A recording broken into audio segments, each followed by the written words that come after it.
بسم اللہ الرحمن الرحیم نحمدہ ونصلی علی رسولہ الکریم اما بعد۔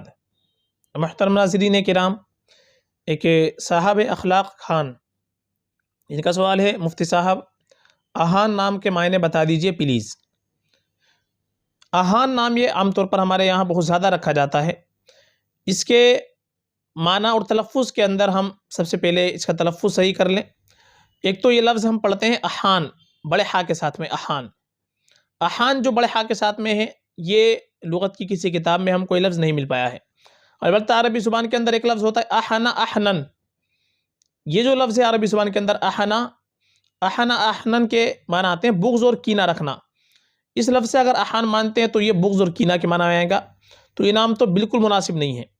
اور ایک اس کو ہم پڑھتے ہیں چھوٹے ہا کے ساتھ احان، تو احان چھوٹے ہا کے ساتھ ہو تو اس کے معنی احانہ احانتن کے معنی آئیں گے ذلیل کرنا، توہین کرنا۔ یہ بھی بالکل مناسب نہیں ہے، یہ نام بھی اور یہ معنی بھی نام رکھنے کے لیے بالکل مناسب نہیں ہے۔ ذلیل کرنا، توہین کرنا، تو یہ نام رکھنے کے لیے بالکل مناسب نہیں ہے۔ ہم یہ نام رکھتے ہیں عام طور پر، تو بالکل یہ نام نہیں رکھنا چاہیے۔ نئے نام کی وجہ سے ہم کو کوئی غلط معنی والا نام نہیں رکھنا چاہیے۔ ہمیشہ اچھا نام رکھیں، اچھے معنی والا نام رکھیں۔ اور یہ احان نام عام طور پر چونکہ نئے میں آتا ہے اور اے لیٹر سے آتا ہے، تو ہم بغیر کسی تصدیق کے اور بغیر کسی تحقیق کے ہم یہ نام رکھ لیتے ہیں، بالکل غلط ہے۔ آپ اچھے نام رکھیں، انبیاء کرام کے نام رکھیں، صحابہ کرام کے نام رکھیں، یا اچھے معنی والا نام رکھیں۔ یہ نام رکھنا بالکل مناسب نہیں ہے۔ فقط واللہ عالم۔